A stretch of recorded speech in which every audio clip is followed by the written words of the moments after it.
بسم الله والحمد لله والصلاة والسلام على رسول الله وعلى آله وصحبه ومن والاه. أما بعد، فيقول المؤلف رحمه الله تعالى: ودليل الاستعاذة. قال الشارح: وأنها عبادة من أجل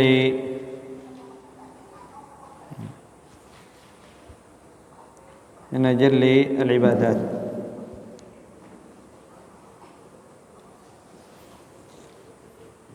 قال: وأنها عبادة من أجل أنواع العبادات، والاستعاذة هي الالتجاء والاعتصام والتحرز، وحقيقتها الهرب من شيء تخافه إلى من يعصمك منه، والعياذ لدفع المكروه، واللياذ لطلب المحبوب. الاستعاذة هي الاعتصام، طلب اللجوء والاعتصام. السين والتاء تدلان على الطلب.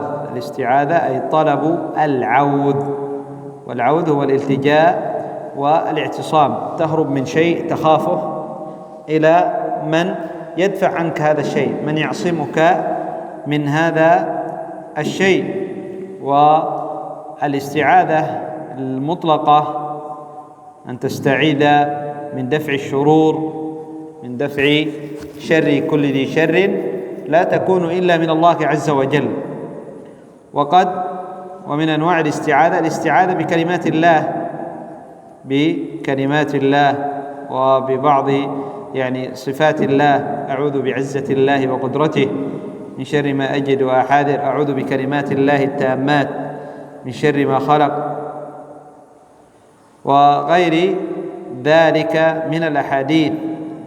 وأيضا من أنواع الاستعاذة من حي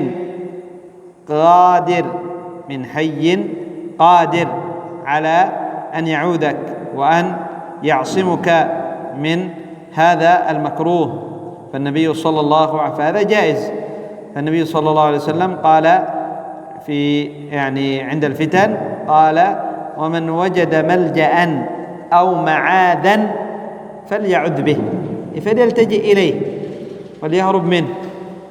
أنت تهرب من ظالم، وهناك إنسان يستطيع أن يدفع عنك هذا الظلم، فهذا جائز أن تستعيذ بذلك الرجل ويستطيع.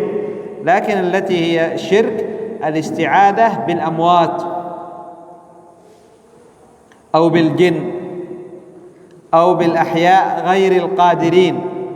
يقول الله عز وجل في كتابه الكريم: وأنه كان رجال من الإنس يعوذون برجال من الجن فزادوهم رهقا، زادوهم خوفا. فالاستعاذة بالأموات أو بالجن أو بالأحياء غير القادرين هذا شرك بالله عز وجل. بالأموات كان يقول: يا عيدروس أعذني من ظلم الظالمين، يا عيدروس أعوذ بك من شر كل ذي شر، يا عيدروس أعذني من شر كل ذي شر. أو بالأحياء الحاضرين لكن غير القادرين، يعتقد أن لهم تصرف في الكون: يا فلان، يا ولي الفلاني أعذني من الظلم، يا ولي الفلاني أعذني من شر كل ذي شر. هذا شرك بالله عز وجل. قال الشاعر: يا من ألوذ به فيما أؤمله، ومن أعوذ به فيما أحاذره. يا من ألوذ به، فرق بين العوذ واللوذ. قال: العوذ لدفع المكروه، تستعيذ لدفع مثلا أذى،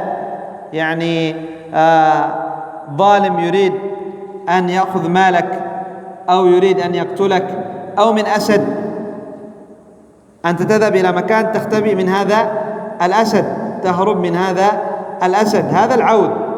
وأما اللوذ قال: واللياذ لطلب المحبوب، تذهب إلى رجل تلوذ به لأجل أن يأتي لك بشيء تحبه، أن يعينك على شيء تصل إليه. قال: يا من ألوذ به فيما أؤمله، أي فيما أرجوه، ما أريده أحبه، أنا ألوذ بهذا الرجل لأني أريده أن يحصل لي هذا الذي أحبه. فهمت؟ آتي إلى رجل لأجل أن نصل إلى مالي، أو أصل إلى أهلي، أستعين بهذا الرجل وألوذ بهذا الرجل. قال: ومن أعوذ به فيما أحاذره، أي من خوف أسد أو من خوف ظالم، هذا هو العوذ. قال: لا يجبر الناس عظما أنت كاسره. من هذا؟ الله عز وجل، لا أحد إلا الله عز وجل، لا أحد يستطيع ذلك إلا الله عز وجل. لا يجبر الناس عظما أنت كاسره. إذا أراد الله عز وجل شيء لا يستطيع الناس أن يفعلوا غير هذا الشيء. النبي صلى الله عليه وسلم ماذا قال لابن عباس؟ ولو اجتمع من في الأرض على أن يضروك بشيء لن يضروك إلا بشيء قد كتبه الله عليك، وإن اجتمعوا على أن ينفعوك بشيء لن ينفعوك إلا بشيء قد كتبه الله لك. قال: ولا يهيضون عظما أنت جابره، أي ولا يستطيعون أن يكسروا عظم الله عز وجل ما أراد كسره ولو اجتمع الناس كلهم. قال قوله تعالى: قل أعوذ برب الفلق. قال الشارح: أمر نبيه صلى الله عليه وسلم، أي أمر الله عز وجل نبيه، هو أمر للأمة جمعاء، أن يستعيذ بفالق الإصباح برب الفلق، والفلق هو الصبح كما سيأتي. قال: من شر جميع المخلوقات، ومن شر الغاسق والحاسد. قل أعوذ برب الفلق من شر ما خلق، شر جميع المخلوقات، ومن شر غاسق إذا وقب، وهو الليل إذا اشتدت ظلمته، ومن شر النفاثات في العقد، وهو السواحر، ومن شر حاسد إذا حسد. قال: والفلق الصبح. وقيل سبب تخصيص المستعيذ به أي أن الله عز وجل أمر بالتخصيص: قل أعوذ برب الفلق، لم يقل له قل أعوذ بربي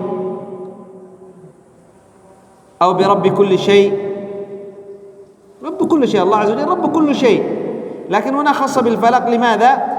قال: وقيل سبب تخصيص المستعيذ به أن القادر وهو الله عز وجل على إزالة هذه الظلمة. الفلق هو الصبح، كان قبل الصبح ماذا؟ ظلمة، فالله عز وجل جاء بالفلق بالصبح فأذهب الظلمة.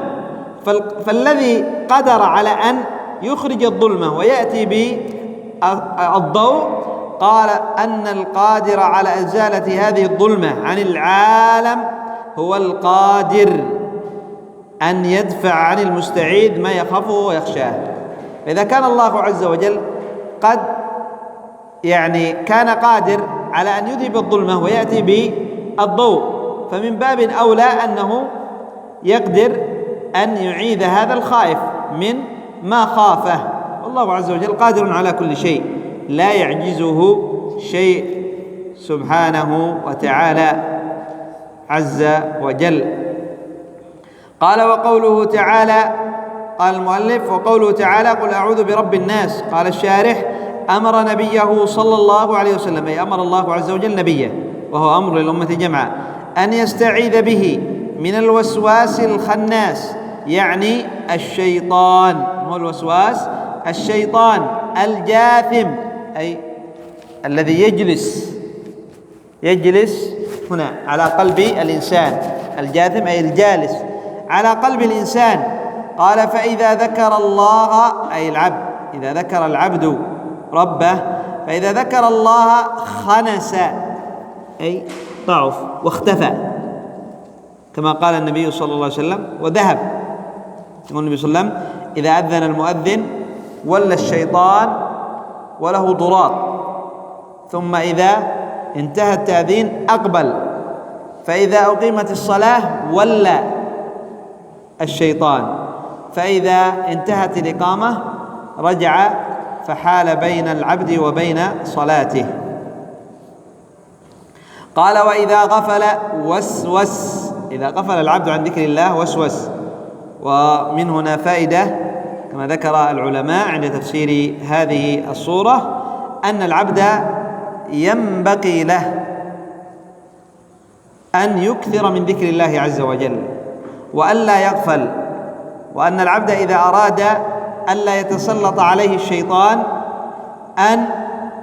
أن لا يفتر لسانه من ذكر الله عز وجل، يكون دائما ذاكرا لله عز وجل.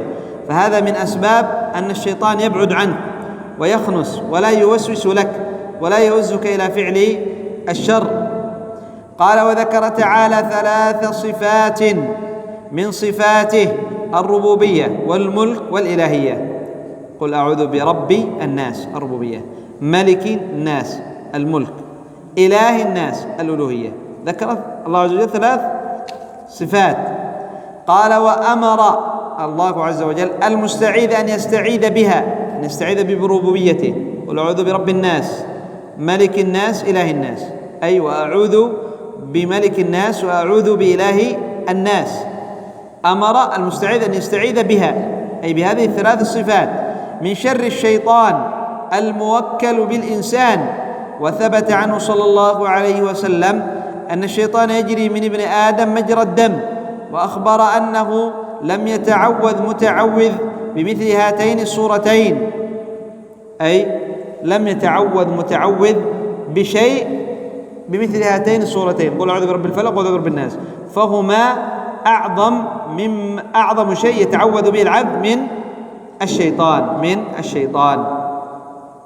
قال والأمر بالاستعاذة به تعالى كثير في الكتاب والسنة، منها قوله تعالى وإني أعيذها بك وذريتها من الشيطان الرجيم. وقال قل أعوذ بالله أن أكون من الجاهلين. قال فإذا قرأت فاستعذ بالله من الشيطان الرجيم. ومن السنة أعوذ بكلمات الله التامات من شر ما خلق، فدل على أن الاستعاذة بالله عبادة من أجل العبادات، فصرفها لغير الله شرك أكبر. نعم، الله عز وجل أمر بالاستعاذة فدل على أنها عبادة. الله عز وجل لا يأمر بشيء إلا لأنه يحبه، وإذا أحب الله عز وجل شيئا دل على أنه عبادة. قال المؤلف ودليل الاستغاثة.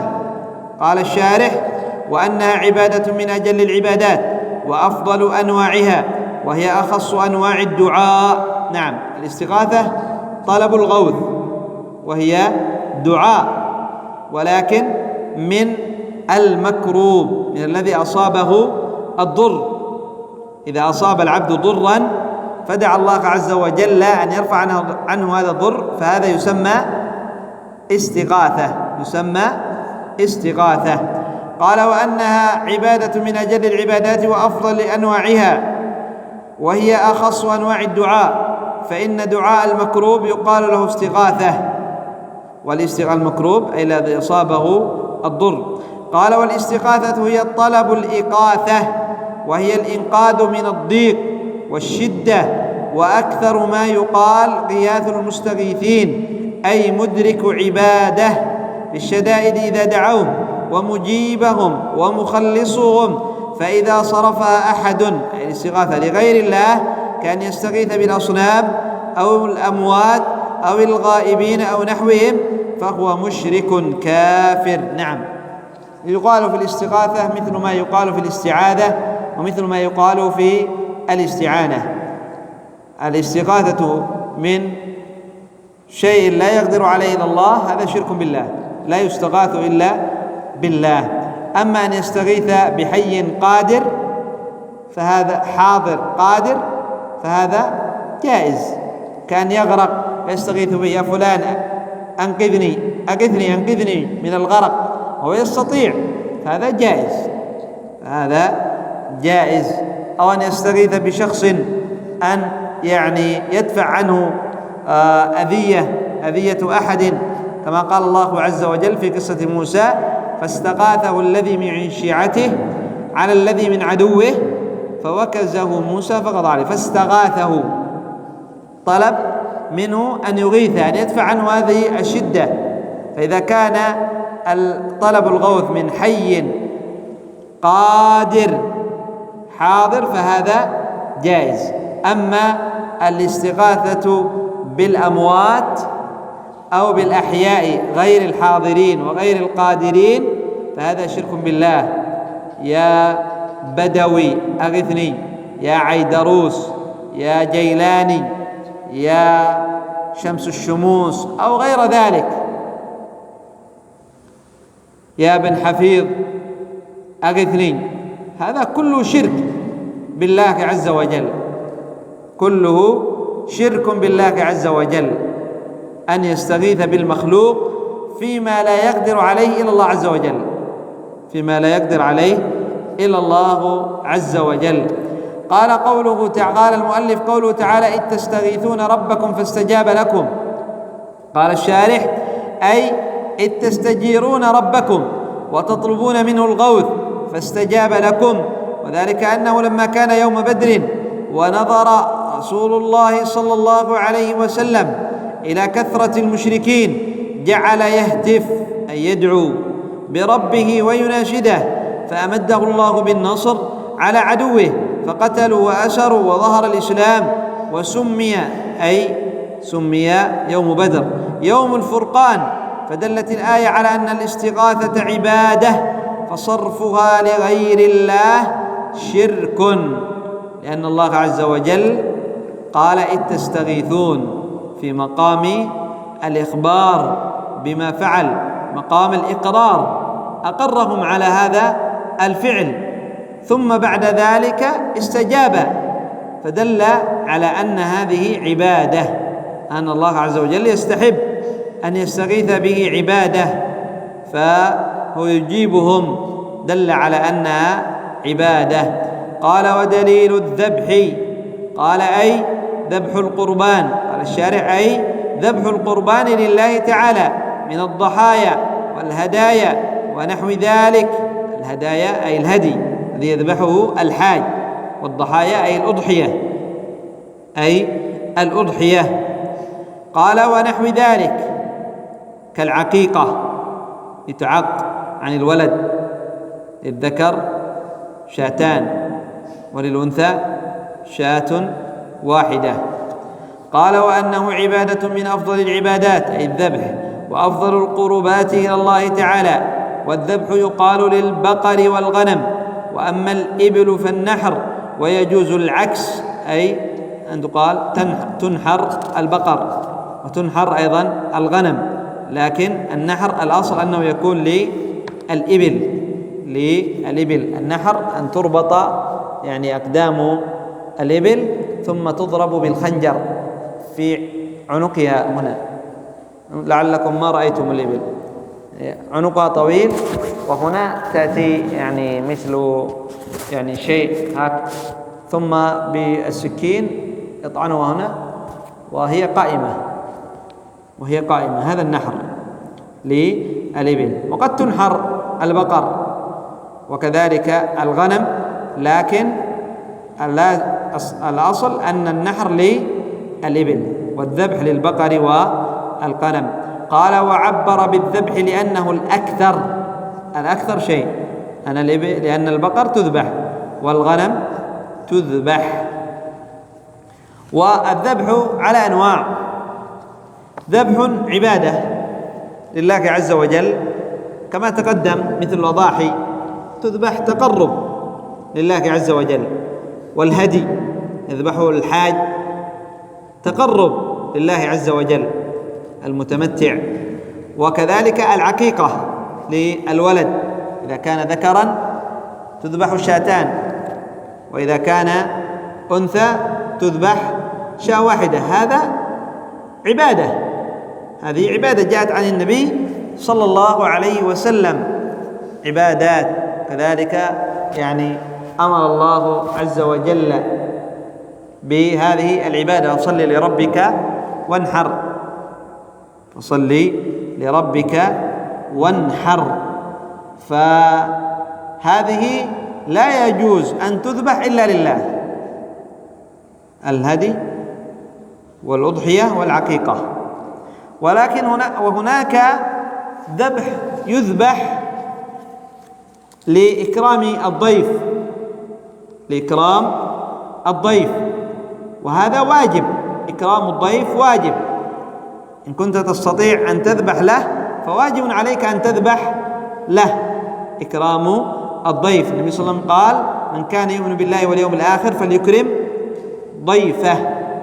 كان يؤمن بالله واليوم الآخر فليكرم ضيفه. وقد يكون مستحب، قد يكون مستحب. وهناك ذبح مباح لأجل اللحم، يذبح لأجل أن يأكل هو وأولاده. وقد يكون أيضا مستحب إظهار نعمة الله عز وجل على العبد، أن يظهر نعمة الله عز وجل عليه. وهناك ذبح شركي، كان يذبح للجن أو يذبح للأموات، أو أن يذبح لرجل كبير، سيأتي رجل كبير ويذبح له أمامه في الطرقات، ثم يرمي يعني تلك الذبيحة، يذبحها ثم يرميها، لا يأكلها، يذبحها للأموات ثم يرميها، ويذبحها يعني لهذا الرجل الكبير في منصب، أو يعني كبير أنه ولي، ثم يرميها. أو أن يذبح له في الطرقات وهو يمشي أمامه في الطرقات تعظيما له، هذا لا يجوز، هذا لا يجوز، هذا شرك بالله عز وجل. قال قوله تعالى، قال المؤلف قوله تعالى: قل إن صلاتي ونسكي ومحياي ومماتي لله رب العالمين لا شريك له. الآية. قال الشارح: أي قل يا محمد لهؤلاء المشركين الذين يعبدون غير الله ويذبحون لغيره: إن صلاتي، معروف الصلاة، ونسكي أي ذبحي، نسك أي ذبح، والناسك المخلص لله، ومحياي أي ما أحيا عليه من العمل الصالح، ومماتي أي ما أموت عليه، لله رب العالمين لا شريك له في شيء من ذلك ولا في غيره من أنواع العبادة، وبذلك القول والطريق. أمرت. وقد جمع تعالى بين هاتين العبادتين، الصلاة والذبح. قل إن صلاتي ونسكي، قال اللتين هما أفضل العبادات، نعم، وأفضل القربات لله تعالى. فالصلاة أفضل العبادات البدنية، الصلاة أفضل العبادات البدنية، والذبح أفضل العبادات المالية، أفضل العبادات المالية. لماذا؟ قد يكون هناك قد يكون الذهب أفضل مال، أعظم من هذا الحيوان، لكن لماذا؟ ذكر بعض العلماء يقول: لأن الحيوان محبوب إلى الإنسان، يحبه الإنسان ويألفه أنه يعيش، قد يكون بسبب حبه له يمتنع عن أدائه، فإذا ذبحه قربا لله عز وجل دل على أنه يعظم الله عز وجل، فهذا قدم محبوبه، وما أحبه قدم مرضاة الله عز وجل على محبوبه، قدم مرضاة الله عز وجل على محبوبه. فالذبح أفضل العبادات المالية. قال: وأفضل القربات لله تعالى في هذه الآية، أي قل إن صلاتي ونسكي، جمع بينهما كما جمع بينهما في الآية الثانية. ما هي؟ قال: وهي قوله تعالى: فصل لربك وانحر. الذبح عبادة، لأن الله عز وجل أمر به، أن الله عز وجل أمر به: فصل لربك وانحر، أمر، صل لربك وانحر. قال: أي أخلص لربك الصلاة ونحر البدن ونحوها على اسمه وحده. الصلاة أفضل العبادات البدنية، والذبح أفضل العبادات المالية. قال: وإنما كان الذبح أفضلها لأنه يجتمع فيه أمران. أي لماذا كان الذبح أفضل العبادات المالية؟ لأنه يجتمع فيه أمران: الأول أنه طاعة لله، والثاني أنه بذل ماله وطابت به نفسه. قال: والبذل، تذكرون، قال: والبذل مشترك في جنس المال، لكن زاد الذبح على غيره، من حيث أن الحيوانات محبوبة لأربابها، يوجد لذبحها ألم في النفوس، عندما يذبحها يتألم.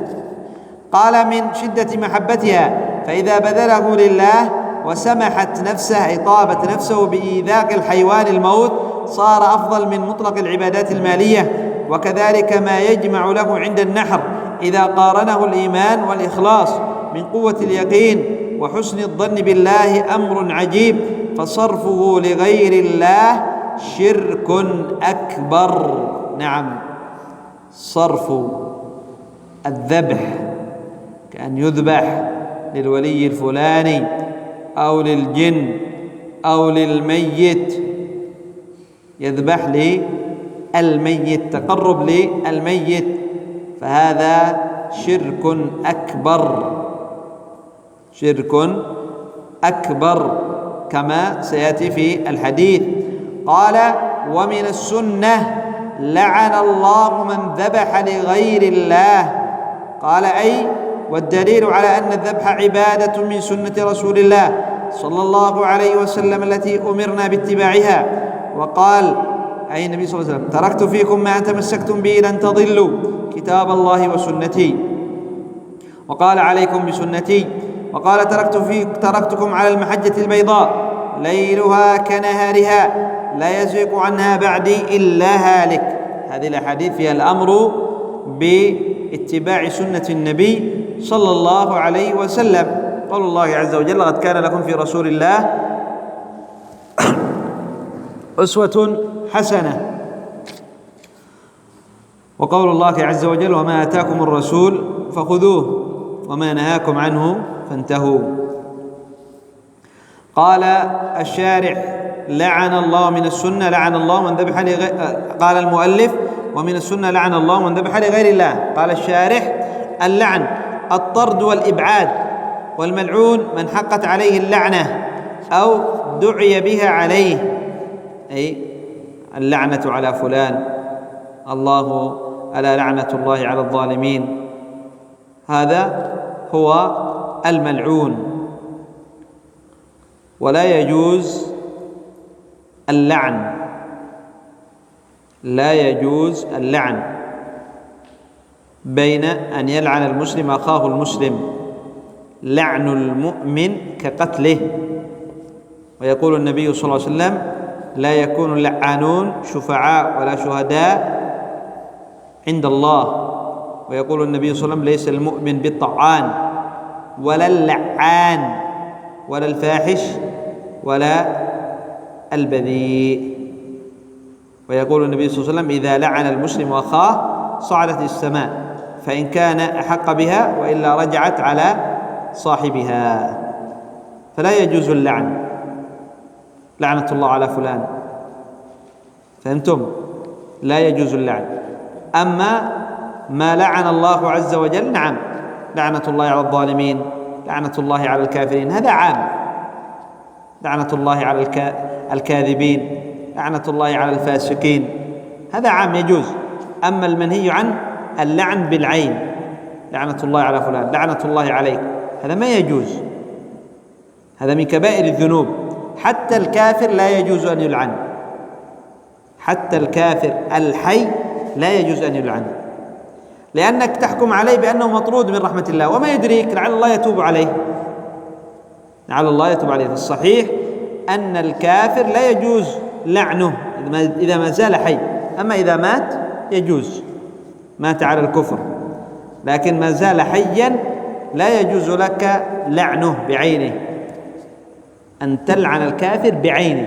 أما عموم ألا لعنة الله على الكافرين، لعنة الله على الكافرين، هذا جائز، لكن تقول لعنة الله على فلان بعينه، هذا لا يجوز ولو كان كافرا، لأنك لا تدري لعل الله يتوب عليه ليسلم. واللعن هو أن تدعو عليه بأن الله عز وجل يطرده من رحمته. قال: واللعن من الخلق السب. وقال شيخ الإسلام: إن الله يلعن من استحق اللعن بالقول، كما يصلي على من استحق الصلاة من عباده. يدعو، الصلاة يعني بمعنى يدعو، صلي يدعو، واللعن يلعن الذي هو معروف. قال: